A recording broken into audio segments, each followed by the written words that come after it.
Hello friends, कैसे हैं आप सब? बढ़िया। चलिए आज हम देख रहे हैं विमीय विश्लेषण का एक बहुत ही महत्वपूर्ण अनुप्रयोग, जिसमें हम ये देखेंगे कि एक पद्धति में किसी भौतिक राशि का अगर मात्रक दिया हो तो हम उसको दूसरी पद्धति में किस तरह बदलते हैं, या यूँ कहें कि किसी भौतिक राशि का दो पद्धतियों में मात्रकों के बीच क्या संबंध होता है। आज हम इसी पर चर्चा करेंगे। बहुत सारे सवालों को हम सॉल्व करेंगे। अलग अलग टाइप के सवाल हमने यहाँ लिख रखे हैं, आपकी बहुत अच्छे से प्रैक्टिस हो जाएगी। इस वीडियो को आप शुरू से लेकर लास्ट तक देखिएगा, बहुत अच्छे से क्लियर हो जाएगा। पहले हम देखेंगे कि सूत्र कैसे बना है, उसके बाद उस सूत्र का इस्तेमाल कैसे करना है वो भी हम सीखेंगे। तो दोस्तों, इस टॉपिक से आपके एग्जाम में क्वेश्चन आते ही आते हैं, ध्यान से देखिएगा। मान लीजिए ये पहला सिस्टम है, ये दूसरा सिस्टम है, ठीक है। यानी कि एक पद्धति से हमको दूसरे पद्धति में बदलना है। तो सबसे पहले हमें यहाँ पर दो बातों का ध्यान रखना पड़ेगा। पहली बात तो ये है कि जो पहली पद्धति है उसमें द्रव्यमान, लंबाई और समय के मात्रक मान लीजिए m1, L1 और T1, ठीक है। ये तीनों हैं, द्रव्यमान, लंबाई और समय के मात्रक m1, L1, T1 पहली पद्धति में। दूसरी पद्धति में यही मात्रक m2, L2, T2 है, अर्थात द्रव्यमान का m2, लंबाई का L2 और समय का T2, ठीक है। उसके बाद मान लीजिए पहली पद्धति में उस भौतिक राशि का आंकिक मान जो है वो n1 है। आंकिक मान मतलब कि उसका वैल्यू, जैसे कार्य के बारे में बात कर रहे हैं, मान लो ऐसे सिस्टम से हमको चेंज करना है सीजीएस सिस्टम में, तो कार्य को चेंज करना है, कार्य के मात्रक को चेंज करना है, लेकिन न्यूमेरिकल वैल्यू भी आपको दी गई होगी कि 1 जूल को बदलिए या 2 जूल कार्य को आप अर्ग में चेंज करेंगे तो कितना अर्ग होगा। तो मात्रा जो है ना भाई, कितना कितना क्वांटिटी को चेंज करके आपको बताना है, वो मात्रा जो है वो n1 है, न्यूमेरिकल वैल्यू। जैसे मैं बोल दिया 10 जूल कार्य बराबर कितना अर्ग कार्य, तो जूल मतलब समझ में आता है कि ऐसे पद्धति में कार्य का मात्रक जूल है, लेकिन न्यूमेरिकल वैल्यू कितना है, कितना जूल है, 10 जूल है, तो 10 जो है वो आपका n1 है, ठीक है। तो n1 क्या हुआ, वो अंक या वो मान उस राशि की मात्रा को बता रहा है कि कितनी क्वांटिटी को आपको चेंज करके उसके बदले में या उसके इक्विवेलेंट दूसरी पद्धति का आपको मान ज्ञात करना है, तो वो n1 है। और n2 वही वहां पहुंच जाएगा, जैसे 10 जूल को बदलना है, मेरे को ये पता करना है कि 10 जूल बराबर कितना अर्ग, तो वो जितना अर्ग होगा ना वही n2 है आपका। अगर मेरे को पता करना है कि सर ऐसे पद्धति में बल का मात्रक न्यूटन है और न्यूटन से बदलना है हमको किसमें, डाइन में, क्योंकि सीजीएस सिस्टम में बल का मात्रक क्या होता है, डाइन होता है। तो मैं बोलूँगा ठीक है, न्यूटन को डाइन में बदलते हैं, लेकिन आपके पास कुछ मात्रा है, क्वांटिटी है कि कितना न्यूटन को बदलना है। तो आप बोलोगे सर चलो उदाहरण के लिए लेते हैं कि 5 न्यूटन बराबर हम जानना चाहते हैं कितना डाइन, तो 5 न्यूटन बराबर कितना डाइन अगर आप ये जानना चाहते हैं तो ये जो 5 है वो आपका n1 हो गया। Is it clear? और जो यहाँ पे कितना डाइन आएगा तो ये आपका n2 हो गया। जैसे हम बोलते हैं ना 1 मिनट में 60 सेकेंड, तो समझ जाओ ये n1 है और ये n2 है। 1 मिनट में 60 सेकेंड, ऐसा 1 मिनट में 60 सेकेंड बोलते, तो ये एक n1 हो गया और 60 सेकेंड तो 60 n2 हो गया। तो n1 n2 क्या है, पहली और दूसरी पद्धति में भौतिक राशियों के आंकिक मान है, न्यूमेरिकल वैल्यूज है, ठीक है दोस्तों। अभी पहले हम क्या देख रहे हैं कि सूत्र, जिस सूत्र का हमको उपयोग करना है वो सूत्र बन कैसे रहा है उस पर अभी चर्चा कर रहे हैं। सूत्र कैसे बना है वो भी हमको पता होना चाहिए, ठीक है। तो आंकिक मान क्या है आपको समझ में है, जो अंक है, जिस भौतिक राशि के मान कितना है उसको n1 n2 कहा जा रहा है। और वो भौतिक राशि, अब सीधी सी बात है, अगर वो भौतिक राशि mlt पर डिपेंड है तो mlt पर कुछ कुछ पावर्स पर डिपेंड होगी, जिसकी मदद से हम उनका विमीय सूत्र लिख पाते हैं। तो ये इनका विमीय सूत्र लिखाने के लिए कुछ इस तरह से हो गया, ठीक है, जिसको आप n1 u1 के रूप में देखोगे is equal to n2 u2 के रूप में देखोगे, पावर एबीसी। आपने पढ़ा था ना, किसी भी भौतिक राशि को, किसी भी फिजिकल क्वांटिटी को n गुणित u के रूप में लिख सकते हैं, n गुणित u। n उस भौतिक राशि का आंकिक मान है और u साइज ऑफ यूनिट, यानी मात्रक का आकार या मात्रक कितना है, बड़ा कितना बड़ा या छोटा है वो बता रहा है। तो यही है N1U1 बराबर N2U2। तो ये पहली पद्धति में भौतिक राशि को व्यक्त कर रहे हैं, ये उसके मात्रक हैं, और ये दूसरी पद्धति में उसके मात्रक हैं, और ये उसका आंकिक मान है। ठीक है, ये मात्रक किसका किसका मात्रक, द्रव्यमान लंबाई और समय का पहली पद्धति में मात्रक, द्रव्यमान लंबाई समय का दूसरी पद्धति में मात्रक। पहली पद्धति में भौतिक राशि का आंकिक मान N1, दूसरी पद्धति में भौतिक राशि का आंकिक मान N2। अब आपको पता करना है एक पद्धति से दूसरी पद्धति में बदलना है। आपको एक पद्धति से बदलना है, मतलब N1 आपको दिया होगा, जिसमें बदलना है उसका मान ज्ञात करना है, यानी आपको N2 ज्ञात करना है। तो N2 ज्ञात करने के लिए इन सबों को पलटा करके नीचे ले जाना पड़ेगा। तो क्या हो जाएगा, N1 तो जस का तस रहेगा। अब इनको जब आप नीचे ले जाओगे तो M1, और ये जब नीचे जाएगा तो बटे में जाएगा M2, और देख लो इसका पावर भी A है, और ये जब नीचे जाएगा तो उसका पावर भी A है, तो मैं पूरे का पावर A चढ़ा देता हूँ। फिर देखो L1 का पावर B है, और ये नीचे जाएगा तो L2 का पावर भी B हो जाएगा। तो मैं ऐसे करता हूँ L1 बटे L2 पूरे का पावर B कर देता हूँ, वैसे T1 बटे T2 पूरे का पावर C कर देता हूँ, और बराबर में क्या बचा है N2, उसको मैं उधर लिख लेता हूँ। ये आपका सूत्र तैयार हो गया। ठीक है, मैं फिर से बता रहा हूँ यहाँ कौन सा सूत्र लगा है, N1U1 बराबर N2U2। तो N1 की जगह ये पूरा U1 है, ये N2, और ये पूरा क्या है U2। क्लियर है, कहीं भी कोई डाउट हो तो बिंदास आप पूछ लीजिए। N1 N2 क्या है, भौतिक राशि के आंकिक मान है दोनों पद्धतियों में। N1 क्या है, प्रथम पद्धति में भौतिक राशि का आंकिक मान, N2 क्या है, दूसरी पद्धति में भौतिक राशि का आंकिक मान। और M1 L1 T1 क्या है, क्रमशः द्रव्यमान लंबाई और समय के मात्रक है पहली पद्धति में, और M2 L2 T2 क्या है, यही मतलब द्रव्यमान लंबाई और समय के मात्रक है दूसरी पद्धति में। ठीक है, M2 L2 T2। तो ये सूत्र तैयार हो गया। अब बस ये सूत्र तैयार हो जाने के बाद अब आपके ये चारों सवाल फटाफट बनेंगे। कैसे बनाना है ध्यान से देखिएगा, एकदम बढ़िया तरीके से बनेगा। पहला सवाल क्या लिखा है, ऐसे पद्धति में कार्य के मात्रक जूल को सीजीएस पद्धति में कार्य के मात्रक अर्ग में बदलना है। किसमें से किसमें बदलना है, आप पहले उसको चेक करो। SI से CGS में जाना है, अर्थात आपका जो पहला पद्धति है वो है SI, ठीक है, और दूसरा पद्धति है CGS। आपको SI से CGS में जाना है, ये ऐसे कर लेता हूं मैं। किस राशि को बदलना है, कार्य को बदलना है, मतलब कार्य के मात्रक का वो करना है, यानी कि कार्य के मात्रक को बदल करके रिलेशन प्राप्त करना है कि जूल और अर्ग में क्या रिलेशन होगा। ठीक है, तो अब देखो जिस राशि के मात्रक को बदलने जा रहे हैं उस राशि का विमीय सूत्र लिख लेंगे। तो ये होता है आपका ML2T-2, ठीक है, ML2T-2। अब MLT ऐसे पद्धति में द्रव्यमान का मात्रक क्या होता है, तो M1 बोल रहे हैं ना, ऐसे पद्धति की बात करें तो M1 L1 T1 1 चलेगा। CGS पद्धति ये आपका फर्स्ट सिस्टम है, ये आपका सेकंड सिस्टम है, ऐसे इसे CGS में कन्वर्ट करने जा रहे हैं। तो ये फर्स्ट सिस्टम इसलिए M1 L1 T1 चलेगा, ये सेकंड सिस्टम इसलिए M2 L2 T2 चलेगा यहाँ पे।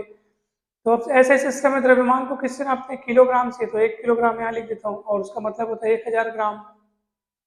L1 लंबाई को किससे नापते हैं, मीटर से, तो 1 मीटर बराबर 100 सेंटीमीटर। T1 मतलब समय, ऐसे ही पद्धति में समय का मात्रक है second, 1 second. Is it clear, okay. अच्छा, कितने को बदलना है, बस बोल रहा है कि मात्रक जूल को सीजीएस पद्धति कार्य के मात्रक अर्ग में परिवर्तित कीजिए। ऐसा नहीं बोल रहा है कि 5 जूल बराबर कितना अर्ग, 10 जूल बराबर से नहीं बोल रहा है, सिर्फ मात्रक को बदलना है, इसलिए हम N1 का मान 1 लेके चलेंगे। कुछ नहीं दिया है, मतलब आपको 1 जूल को कन्वर्ट करना है अर्ग में, तो N1 बराबर 1 लेके चल रहा हूँ। N1 बताया ना क्या बताता है, पहली पद्धति में भौतिक राशि का आंकिक मान बताता है कि आपको एक पद्धति से दूसरी पद्धति में चेंज करना है कितनी मात्रा को, तो बोल रहा है सिर्फ जूल को चेंज करो, तो जूल मतलब कुछ नहीं दिया, मतलब 1 जूल, तो 1 जूल इज इक्वल टू कितना अर्ग अपने को बताना है, इसलिए N1 का मान 1 होता है। अगर बोला रहता ना 10 जूल बराबर कितना अर्ग आपको बताना है, तो वो 10 जूल, तो 10 जो होता वो N1 हो जाता। ठीक है, तो चलिए अब सीजीएस पद्धति में हमको बदलना है, तो सीजीएस पद्धति में आपका जो मात्रक रहेंगे द्रव्यमान लंबाई और समय के M2 L2 T2। सीजीएस पद्धति में द्रव्यमान का मात्रक ग्राम, लंबाई का मात्रक सेंटीमीटर, ठीक है। द्रव्यमान का मात्रक ग्राम, लंबाई का मात्रक सेंटीमीटर और समय का मात्रक तो यहाँ पर भी सेकंड होता है, 1 सेकंड। और N2 आपको ज्ञात करना है दोस्तों, ठीक है। कैसे ज्ञात होगा? बहुत सरल तरीका है, बिल्कुल घबराना नहीं है। आप यहाँ पे सूत्र देख पा रहे हैं, आपका आधा काम यही हो गया। सूत्र में जो आप ABC देख रहे हैं ना दोस्तों, वो कोई और नहीं, दी हुई भौतिक राशि जिसको अपने को जिसके मात्रक को बदलना है, तो उस भौतिक राशि का जो विमी सूत्र है, उस विमी सूत्र में आप विमाएं देख रहे हैं 1 2 -2, m की घात कुछ नहीं मतलब 1, तो 1 2 -2 यही आपका ABC है। यानी a बराबर यहाँ पे 1 है, b बराबर 2 है, c बराबर -2 है। कहीं कोई दिक्कत नहीं है। तो ABC कौन है अच्छे से पहचान लो। जिस भौतिक राशि के मात्रक को अपने को बदलना है एक सिस्टम से दूसरे सिस्टम में, उसी भौतिक राशि का जो विमी सूत्र आप देखेंगे तो उसमें MLT की जो घातें हैं वही क्रमशः आपका ABC हो जाएगा। और बस अब आप सूत्र लगा दीजिए। ये सूत्र लगा लुगा है, आप मान रख दीजिए सीधा। तो मैं लगे हाथ सीधा मान रखता हूँ N2 बराबर, वैसे आप सूत्र एक बार लिखिएगा, लेकिन मेरे पास लिखा लुकाया करके मैं डायरेक्ट मान रख रहा हूँ। आप यहाँ लिखिएगा कि भाई सूत्र इतने का इस्तेमाल करने पर या सूत्र इतने के प्रयोग से, फिर आप अगली लाइन में वो लिखिएगा जो मैं भी लिख रहा हूँ यहाँ पे, ठीक है। तो N2 बराबर N1। अब N1 क्या है, अपने को कितने जूल को बदलना है? 1 जूल को बदलना है। तो N1 की जगह आप 1 रख सकते हो, क्योंकि मेरे को पता करना है कि 1 जूल बराबर कितना अर्ग, ठीक है। देखो आपको कहीं भी डाउट हुआ तो बिंदास पूछ लीजिए।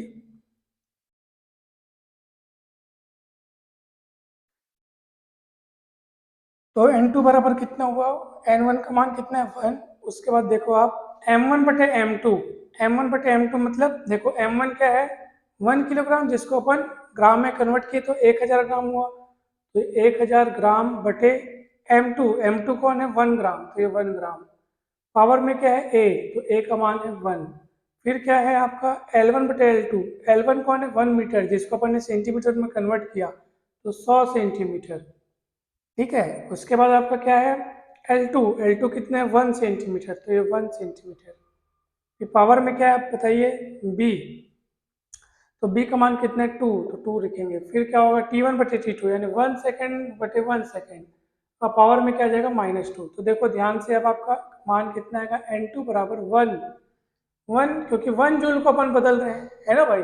अब सुनो ध्यान से भाई, देखो यहाँ पे आप लोग चेक कर लेना, वैसे तो हम लोग यहीं पास काम कर दिए थे। देखो ये किलोग्राम में है और ये ग्राम में है। अगर मैं इसको इसी रूप में रख देता, देखो ना, 1 किलोग्राम बटे 1 ग्राम ऐसे रख देता, आप बोलते सर 1 बटे 1 मतलब 1। अरे भाई ये भी तो देखो, ये किलोग्राम है, ये ग्राम है, ये तो नहीं कटेंगे ना। ये तो चलो 1 बटे 1 1 हो गया, लेकिन ये तो नहीं कटेगा ना। ये कब कटेगा? जब ये सेम सेम होगा तब कटेगा।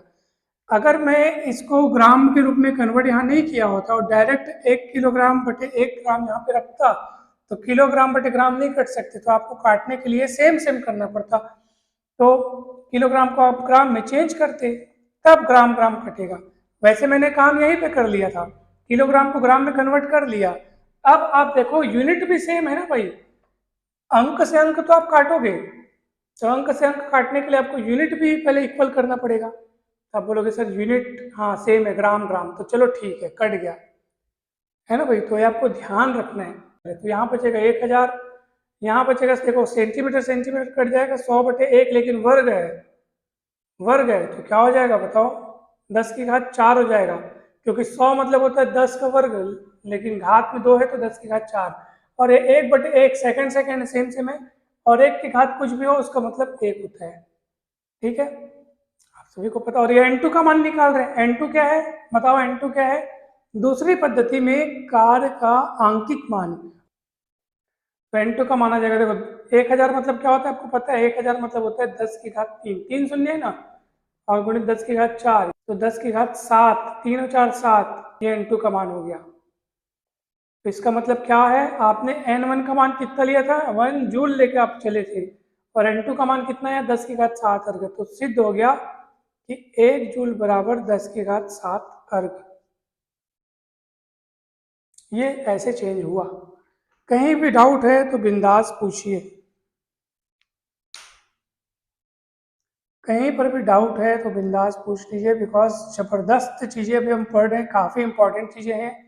यूनिट्स का बराबर ख्याल रखना है। मैं आपको फिर से बता रहा हूँ, जब आप यहाँ पे मान रखोगे तो चेक कर लेना कि ये भी सेम है कि नहीं है। अंकों को आप काटने के लिए काट दोगे, ठीक है ना भाई, आपको मैं फिर से बता रहा हूँ, अंकों को आप काट दोगे। अब कहीं पे लिखा है 2 किलोग्राम/40 ग्राम, कैसे करोगे बताओ? आप ऐसे बोलोगे 2 एकम 2 बीसम 1/20 आंसर, गलत गलत हो जाएगा। किलोग्राम और ग्राम को कौन संभालेगा? सेम सेम तो नहीं है ना, ये सेम सेम करना पड़ेगा। तो क्या होगा बताओ बोला? तो 2 किलोग्राम मतलब 2000 ग्राम, फिर हो जाएगा 40 ग्राम। अब आप बोलोगे ग्राम ग्राम कटा, जीरो जीरो कटा, 4 पंचे 20, 50, तो ऐसे करके आप बोलोगे। इसलिए इकाइयाँ समान हो जाना जरूरी होता है, ठीक है। फिर जो आपका कट के जो आंसर आता है वो फिर सही होता है। Is it clear? चलिए, तो आपका आंसर आ चुका है 1 जूल बराबर 10 की घात 7 अर्ग, ठीक है। अब चलिए, अब मैं आपको बतलाता हूं कि दूसरा सवाल कैसे बनेगा। देखो दूसरे सवाल में क्या है बताओ ना भाई। ऐसा ही पद्धति में बल के मात्रक न्यूटन को सीजीएस पद्धति में बल के मात्रक डाइन में बदलिए। कार्य के जगह यहाँ पे आ गया आपका बल। बल का विमीय सूत्र क्या होता है बताओ भला? ये m/L/t-2 होता है, या जैसे यहाँ पे L की घात 2 होता है ना कार्य में, बल में L1 होता है, ठीक है। यानी mL/t-2, ये बल का हो गया। कार्य और बल में सूत्र के हिसाब से किस बात का फर्क है? W=Ft। बल में एक विस्थापन और गुणा हो जाता है तो कार्य बन जाता है। इसका मतलब बल को देखा जाए तो W/d, तो W के विभव सूत्र में अगर आप L का डी, तो डी विस्थापन उसके लिए L लिखेंगे, तो mL/t-2 में अगर आप L का डिवाइड कर दो तो एक एक L कट जाएगा, तो इतना ही आएगा, ठीक है। अब देखो आप बाकी सब चीज़ें सेम रहेंगे, किलोग्राम, मीटर, यहाँ पे अब जूल नहीं रहेगा। n1 बराबर आपको कितने कितने न्यूटन को बदलना है, तो सिर्फ न्यूटन को बोल रहा है डाइन में बदलो, ठीक है। अगर बोला होता ना कि बल के मात्रक न्यूटन को, मतलब ऐसे बोला होता कि 3 न्यूटन बल को आप बताओ कितना डाइन होगा, 3 न्यूटन बल बराबर कितना डाइन बल, तो n1 का मान आप 3 रखते। लेकिन अब सिर्फ बोल दिया है कि मात्रक न्यूटन को मात्रक डाइन में बदलो, तो ये n1 हो गया। और ये सब चीज़ ठीक है, n2 ज्ञात करना है। फर्क कहाँ आएगा बताइए? फर्क कहाँ आएगा? ये घात अब 1 हो गया है दोस्तों, ठीक है। देख लो, ए बी सी का मान कितना कितना चुनोगे? ए का मान 1, बी का भी मान अभी 1 होगा और सी का मान -2 होगा, तो बी का मान अभी भी 1 चुन रहा है, मतलब अभी भी नहीं, बी का मान इस केस में 1 चुनना है। पिछले केस में तो बी का मान क्या था? 2 था।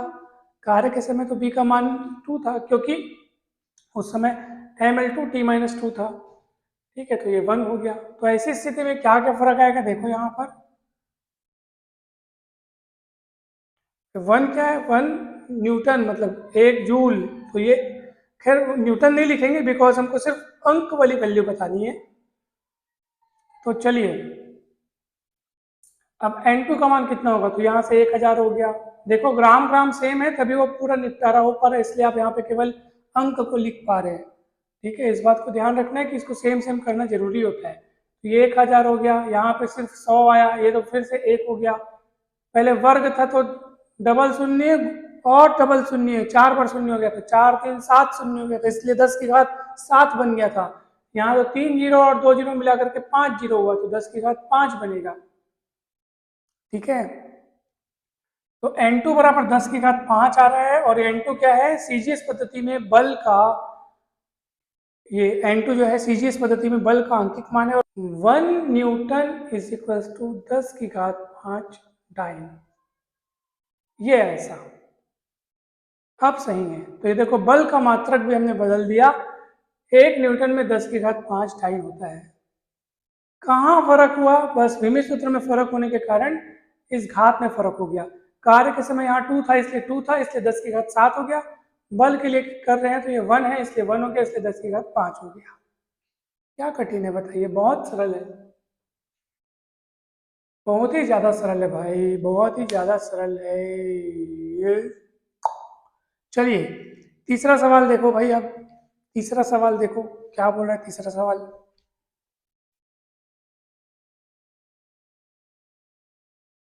तीसरे सवाल में कहाँ कहाँ फर्क आएगा देखो, तो पहले देखते हैं तीसरा सवाल बोल क्या रहा है। सीजीएस, इसमें तो सीजीएस से एसआई में कन्वर्ट करना है। सीजीएस पद्धति में जी का मान 6.67 गुणित 10 की घात -8 डाइन सेंटीमीटर प्रति ग्राम स्क्वायर है, तो एसआई पद्धति में इसका मान क्या होगा।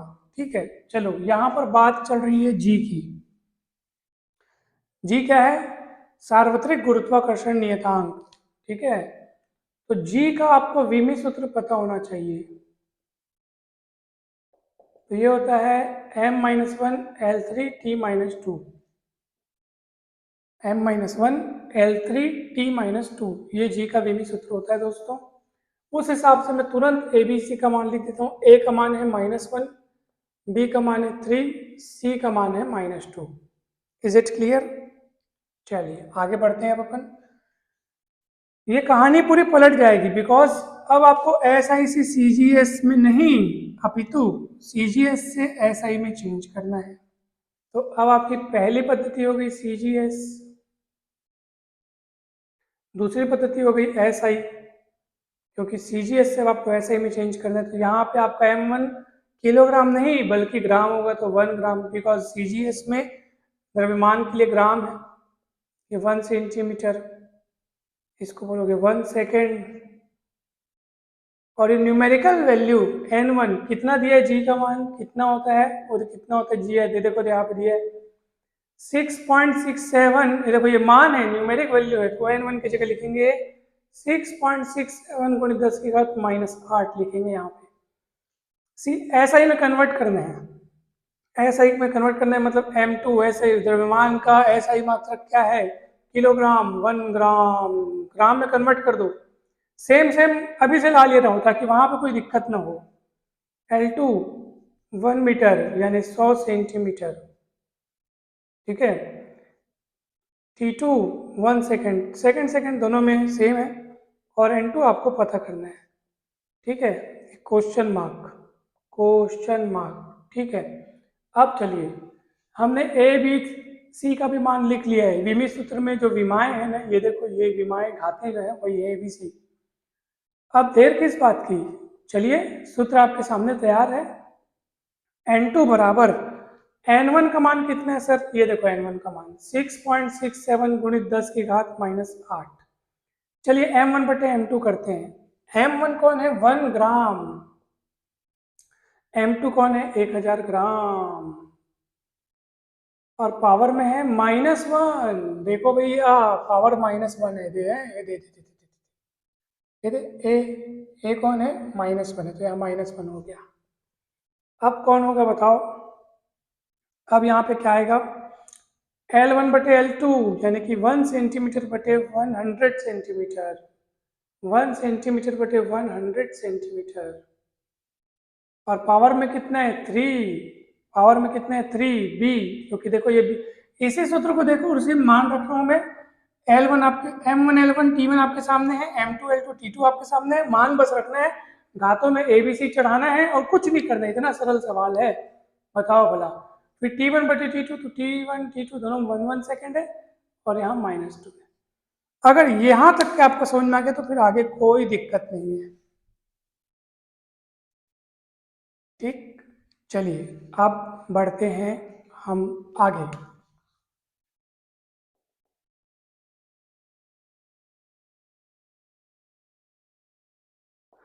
-6.67 10⁻⁸।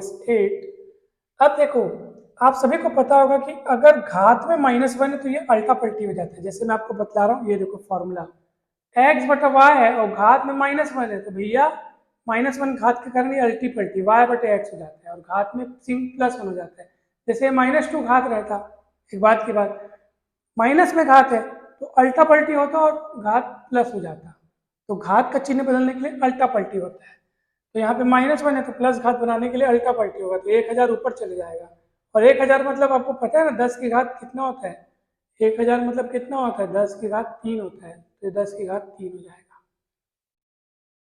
ठीक, अब 10 की घात 3 तो ये हो गया, मगर यहाँ पे तो 100 है, वो भी नीचे में है, और घात भी धनात्मक है, तो घात धनात्मक में मतलब वो नीचे में ही बरकरार रहेगा, और 100 मतलब होता है 10 का वर्ग, लेकिन 10 के वर्ग में और 3 घात है, तो घात के ऊपर घात, तो घातों को आपस में गुणा, तो कितना हो जाएगा, 10 की घात 6 हो जाएगा। ठीक है, मैं फिर से आपको बता रहा हूँ, ये 10 की घात 2 है, लेकिन पूरे की घात 3 होने के नाते 10 की घात 6 हो जाएगा। ठीक है, इसको इस रूप में देखो आप, कहाँ गया इसका रफ कार्य मैं यहाँ कर रहा हूँ, देखो ये 10 की घात 2 पूरे की घात कितना 3, तो 1 की घात 3 मतलब तो 1, लेकिन 10 की घात 2 पूरे की घात 3 अलग से लगेगा, घातें बटेंगी, 1 की घात 3 और इसकी घात भी 3 और 10 की घात 6 हो जाएगा ऐसा। और 1/1 यानी 1 और 1 की घात कुछ भी हो तो 1। चलिए अब ध्यान से देखिए कितना होगा, n2 बराबर 6.67 गुणित 10 की घात में, देखो भाई एक तो 10 की घात 3 यहाँ है, फिर 10 की घात 6 यहाँ है, तो 3 घातें तो कटेंगी, लेकिन साथ ही साथ नीचे में 3 घात तो बचेगी सर। भाई ये 3 घात है, ये 6 घात है, तो 3 घात कटेगा, लेकिन 3 घात बचेगा ना, ये 3 घात बचेगा, और प्लस चिन्ह है इसका, तो ऊपर जाकर के इस -8 के साथ और घट जाएगा, तो 6.67 गुणित 10 की घात -8, और ये 3 घात और जाके घटेगा, तो कितना हो जाएगा, -8 और -3 -11, तो n2 बराबर हो जाएगा 6.67 10⁻11। ये n2 क्या है, केवल आंकिक मान को बयां करता है। अब आप यूनिट जब लिखेंगे तब आप पूरा क्वांटिटी को लिखेंगे, और सीधा आप देखोगे कि n1 बराबर ये है तो n2 बराबर ये है, और n2 ही दूसरी पद्धति यानी ऐसी पद्धति है हमारी, अभी यहाँ पे पहली और ये दूसरी है, क्योंकि हम इसमें से इसमें कन्वर्ट कर रहे हैं। ठीक है, तो ऐसी पद्धति में g का अंकित मान इतना होगा। ठीक है, और इसलिए यूनिट सहित अगर हम मान रखें लिखेंगे तो ऐसे लिखेंगे, अतः ऐसा पद्धति में जी का मान कितना होगा, 6.67 गुणित 10 की घात -11। अब ऐसा पद्धति में अब देखो ना, यहाँ पे कितना था, डाइन सेंटीमीटर स्क्वायर प्रति ग्राम स्क्वायर, तो डाइन की जगह आ जाएगा न्यूटन, सेंटीमीटर की जगह मीटर, ग्राम की जगह आ जाएगा किलोग्राम, सेंटीमीटर स्क्वायर तो यहाँ मीटर स्क्वायर आएगा, किलोग्राम प्रति किलोग्राम स्क्वायर। ठीक है, माइनस घात में -2 है ना, तो प्रति आ जाएगा, आपका मान आ गया।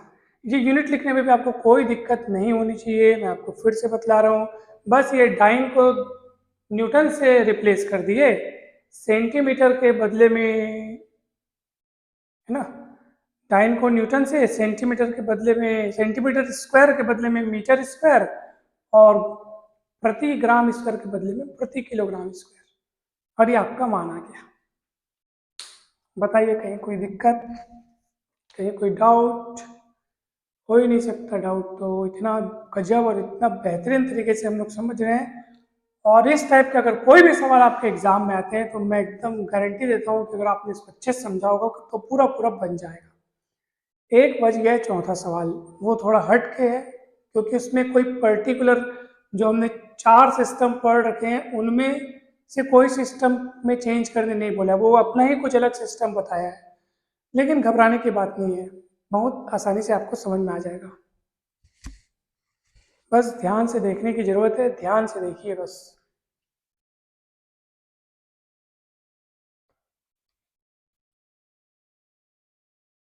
अब यहाँ पे चेंज क्या क्या होगा चलिए देखते हैं। ठीक है,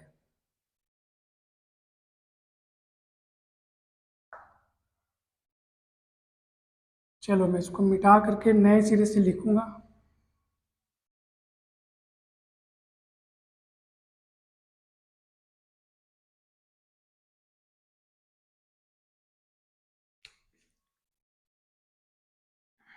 देखो यहाँ पर क्या बोल रहा है, पहले प्रश्न को अच्छे से पढ़ना चाहिए हम लोग को।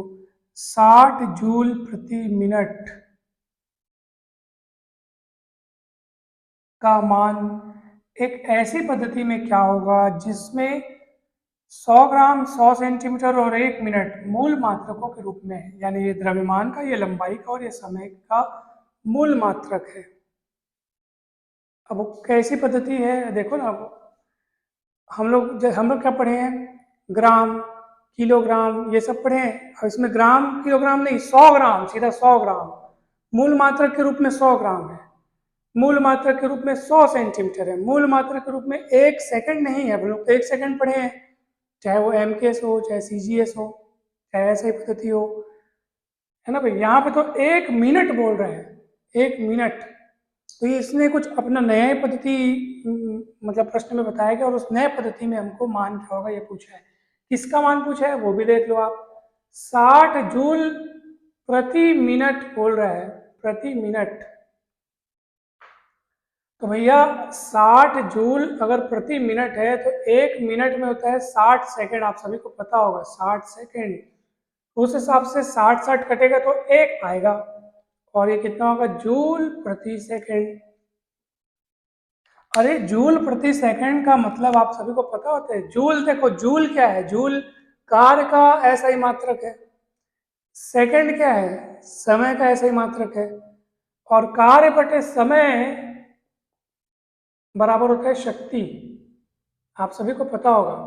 कार्य बटे समय, कार्य करने की दर को कहते हैं शक्ति। तो जब ये कहा जूल क्या है, कार्य का ऐसा ही मात्रक, ये कार्य का ऐसा ही मात्रक है, ये समय का ऐसा ही मात्रक है, और कार्य बटे समय मतलब शक्ति होता है, यानी टोटल क्या हो जाएगा, शक्ति का ऐसा ही मात्रक होगा, जिसको अपन वॉट भी कहते हैं। ठीक है, तो ये शक्ति का ऐसा ही मात्रक है। मतलब आपको समझ में आ गया कि हमारा पहला सिस्टम ऐसा ही सिस्टम है, और जो दूसरा सिस्टम है वो पता नहीं हमको क्या है तो क्या है, तो हमको उसको सेकंड सिस्टम लिख देते हैं, या आप और कुछ नाम दे सकते हो। ठीक है, अनदर सिस्टम या न्यू सिस्टम बोल दो, चलो न्यू सिस्टम, जिसमें हमको चेंज करना है। अनदर सिस्टम, अन्य सिस्टम, जो भी आप नाम देना चाहो। तो हमको ये कैसे पता चला कि ऐसे सिस्टम, बिकॉज देखो 60 जूल प्रति मिनट दिया है, जूल को सेकंड में कन्वर्ट किया, 60 से कटा 1 जूल प्रति सेकंड शक्ति का ऐसा ही मात्रक है। क्यों, कैसे पता चला, क्योंकि जूल कार्य का ऐसा ही मात्रक है, सेकंड समय का ऐसा ही मात्रक है, और कार्य बटे समय मतलब शक्ति होता है। कार्य बटे समय जूल बटे सेकंड, कार्य बटे समय जूल बटे सेकंड, यानी शक्ति का ऐसा ही मात्रक है ये। ऐसे आपको पता चला ये। तो ऐसे पद्धति आपकी पहली पद्धति हो गई। और नई पद्धति जिसका हमको कुछ नाम नहीं पता, क्योंकि उसमें अलग तरीके से इसने डिफाइन किया है। चलिए, ऐसे पद्धति में आप बताइए द्रव्यमान 1 किलोग्राम यानी 1000 ग्राम, लंबाई कितनी होती है 1 मीटर यानी 100 सेंटीमीटर, टाइम कितना होता है सेकेंड, 1 सेकेंड रहने दो।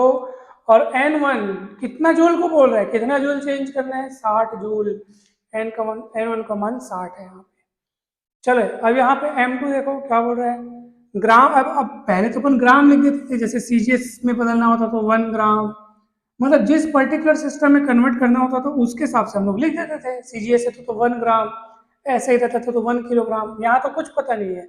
न्यू सिस्टम में वजन का जो बोला है, वजन मतलब द्रव्यमान का है ना भाई, वजन न बोल करके हमको द्रव्यमान बोलना चाहिए। तो 100 ग्राम बोल रहा है, तो यहाँ पर 100 ग्राम हो जाएगा। ठीक है, 100 ग्राम हो गया। L2 कितना है बोलो भैया, L2 आप यहाँ पे आप अपने हिसाब से नहीं लिखेंगे, ये न्यू सिस्टम अपने हिसाब से प्रश्न कुछ और ही बता दिए, तो जो बताया उसी को लिख दो भैया। 100 ग्राम, ये लंबाई लिखना है 100 मीटर, सॉरी 100 सेंटीमीटर।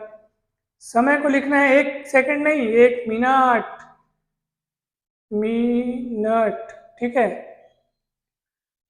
अभी ये क्या है देखो, ये ग्राम ग्राम सेम सेम हो गया, सेंटीमीटर सेंटीमीटर सेम सेम हो गया, ये सेकंड है ये मिनट है, तो इसको भी सेकंड में चेंज कर लेता हूँ 60 सेकंड। और N2 अपने को फिर अब पता करना है, तो अब ये पता करना आसान है। तो आपको समझ में आया कि यहाँ पे जो न्यू सिस्टम है वो प्रश्न में दिए गए मुताबिक हमने लिया है। अब आप लगा दीजिए सूत्र और मान रख दीजिए।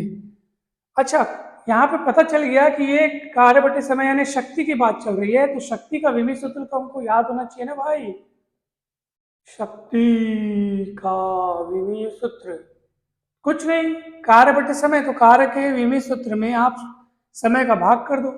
कार्य का विभव सूत्र क्या होता है बताओ, ml2 t-2, तो एक समय और भाग हो जाएगा तो t-3 हो जाएगा। तो विभव सूत्र क्या होता है शक्ति का, ml2 t-3, तो यहाँ a बराबर 1 है और b बराबर 2 और c बराबर -3। अब मान रखिए N2 का मान अपने को निकालना है।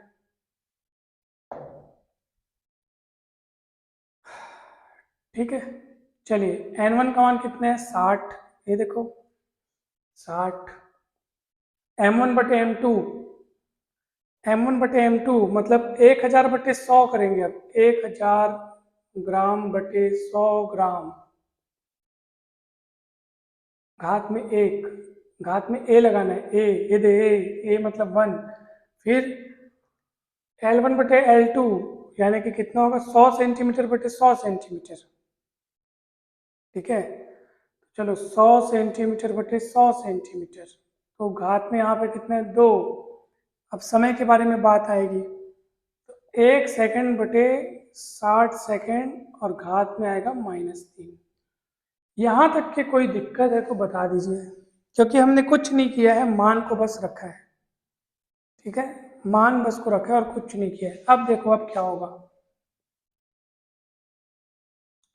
N2 बराबर 60। अब देखो यहाँ ग्राम ग्राम कटेगा, 1000 में 2 शून्य, 100 में सॉरी 1000 में 3 शून्य और 100 में 2 शून्य है, तो 1 शून्य बचेगा, यानी 10 बचेगा, यानी ठीक है, डबल शून्य कट जाएगा, 10 बचेगा। यहाँ देखो 100 सेंटीमीटर 100 सेंटीमीटर पूरा कट गया, तो कटने के बाद 1 बचेगा, और 1 का स्क्वायर 1। यहाँ पे देखो दोस्तों, ध्यान से देखिए, 60 की घात देखो, 1 की घात सेकंड सेकंड तो कट गया पहले, और 1 की घात -1 मतलब 1, और 60 की घात में भी कितने -3, तो माइनस घात को प्लस बनाने के लिए ऊपर ले जाओ, तो ऊपर जाके वो 60 की घात में +3 हो जाएगा। अब कितना आएगा बताओ भला।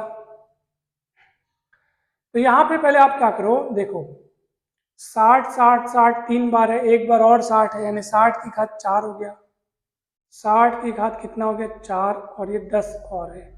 इसको आप लिख सकते हो 6 गुणित 10 करोगे तो 6 गुणित 10 करने से 60 आता है, ये 4 और ये 10, 10 की घात 4 और एक घात मिला के 10 की घात 5 हो गया।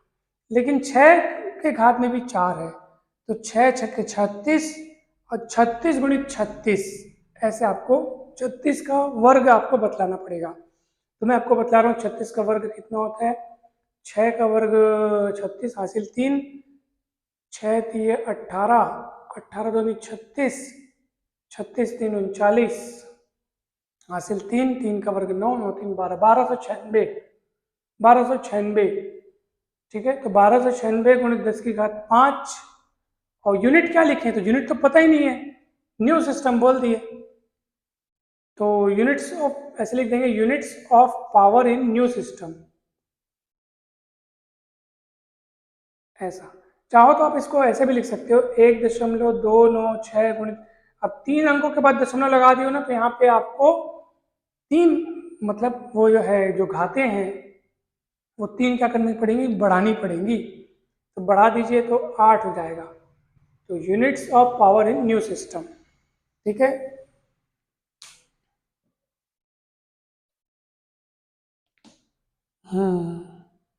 बहुत बढ़िया, बहुत बढ़िया। कैसे कुछ गड़बड़ हुआ है लगता है हमसे। 60,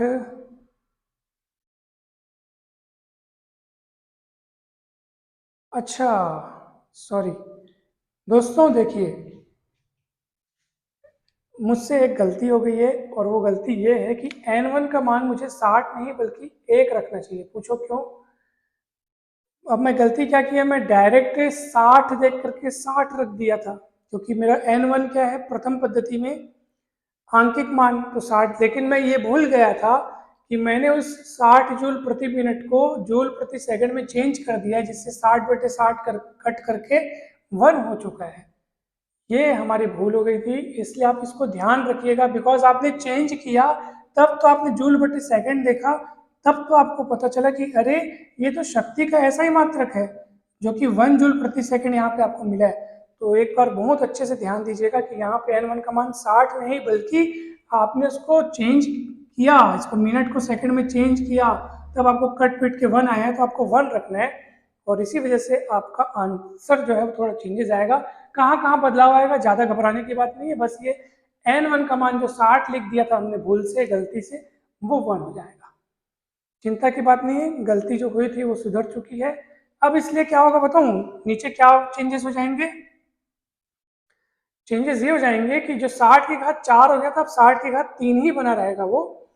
अब वो 60 को आप लिखो 6 गुणित 10 की घात में 3, और ये 10 सिंगल, 6 की घात 3 यानी कितना हो जाएगा 216, और 10 की घात 3 और 1 4 हो जाएगा।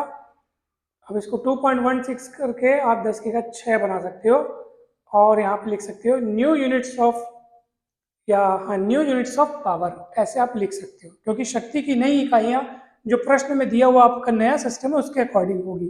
ठीक है, न्यू यूनिट्स ऑफ पावर ऐसे आप लिखेंगे यहाँ पे, और ये आपका सही आंसर है। ठीक है, यस यस, ये करेक्ट आंसर है। तो देखो हमसे गलती यहाँ हुई थी, हमने, क्योंकि जब हम ये मान को रख रहे थे तो हमारी जो हमारी नज़र जो है वो क्वेश्चन में थी, तो हमने देखा रे अच्छा 60 जूल को चेंज करना है 60 जूल प्रति मिनट को, तो हमने गलती से यहाँ पे 60 लिख दिया था, लेकिन हम तो 60 जूल प्रति मिनट को जूल प्रति सेकंड में चेंज कर चुके हैं। वो चेंज करने के बाद ही हमको दिमाग लगा कि जूल प्रति सेकंड, जूल प्रति सेकंड मतलब इस शक्ति का ऐसा ही मात्रक है। ठीक है, तो शक्ति का आपका है, तभी तो हमको पता चला कि हमारा फर्स्ट सिस्टम जो है वो ऐसे सिस्टम है। फर्स्ट सिस्टम मतलब जहां से हम देखो चेंज करने का काम शुरू करने, तो वो ऐसे सिस्टम है, और ये हमारा न्यू सिस्टम है। तो हम n1 की जगह, मैं फिर से बोल रहा हूँ, आप जो चेंज करके लाए हैं 1 जूल प्रति सेकंड, तो वो आपको 1 लिखना है। ठीक है, तो बस अच्छा हुआ, ये गलती बढ़िया सुधर गई और हमारा आंसर एकदम सही सही आया है। आपके मन में भी अब कोई भी कंफ्यूजन नहीं रहा होगा, मुझे पूरी पूरी उम्मीद है। कहीं पर भी आपको डाउट है तो आप बिंदास पूछिए, कहीं पर भी डाउट हो पूछिए। देखो यहाँ पे हम पर्टिकुलर कुछ यूनिट इसलिए नहीं लिख पा रहे बिकॉज नया सिस्टम एकदम अलग है, उसको प्रश्न ने अलग ही तरीके से डिफाइन किया है, इसलिए हम उसको बाकायदा लिखेंगे न्यू यूनिट्स ऑफ पावर, यानी पावर शक्ति की नई इकाइयाँ। नई इकाइयाँ मतलब प्रश्न में डिफाइन किए गए जो न्यू सिस्टम है उसके अकॉर्डिंग उसकी इकाइयाँ। ठीक है, तो इस तरीके से हमने चारों सवालों को देखा। हम पूरी आशा और उम्मीद करते हैं कि आपको सभी सवाल बहुत अच्छे से समझ में आए होंगे। फिर भी अगर कोई डाउट रह गया हो तो कृपया हमें बताएं, हम उसका समाधान आपको बताएंगे। तो मुझे आशा है कि ये वीडियो आपको अच्छे से पसंद आया होगा, अच्छा समझ में आया होगा। ज़रूर लाइक कर दीजिए क्योंकि इतनी मेहनत से ये वीडियो बना है। और चैनल पर अगर आप नए हैं, चैनल को अगर अभी तक आपने सब्सक्राइब नहीं किया है तो ज़रूर सब्सक्राइब करें। 11th और 12th की मैथ्स और फिजिक्स की तैयारी आपको यहाँ पे बहुत अच्छे से करने को मिल जाएगी इस चैनल पर, और साथ ही साथ किसी भी कॉम्पिटिटिव एग्जाम की तैयारी के लिए ये चैनल आपको बहुत हेल्प करेगा। आप चाहिए प्लेलिस्ट में देखिए, अनेक वीडियोस आपको मिलेंगे जो कि आपके लिए काफ़ी हेल्पफुल रहेंगे। तो दोस्तों ज़रूर सब्सक्राइब करें इस चैनल को। अगर समझाते समझाते हो सकता है भूलवश मुझसे कोई त्रुटि हो गई हो तो कृपया हमें ज़रूर बताएं ताकि हम उनमें सुधार करके आगे और इम्प्रूवमेंट कर सकें। आप सभी का बहुत बहुत धन्यवाद। Thank you so much. जल्द ही मिलते हैं नेक्स्ट वीडियो में विमीय विश्लेषण के एक और अनुप्रयोग के साथ। तब तक के लिए आप सभी खुश रहें, मस्त रहें, स्वस्थ रहें, प्रसन्न रहें। धन्यवाद।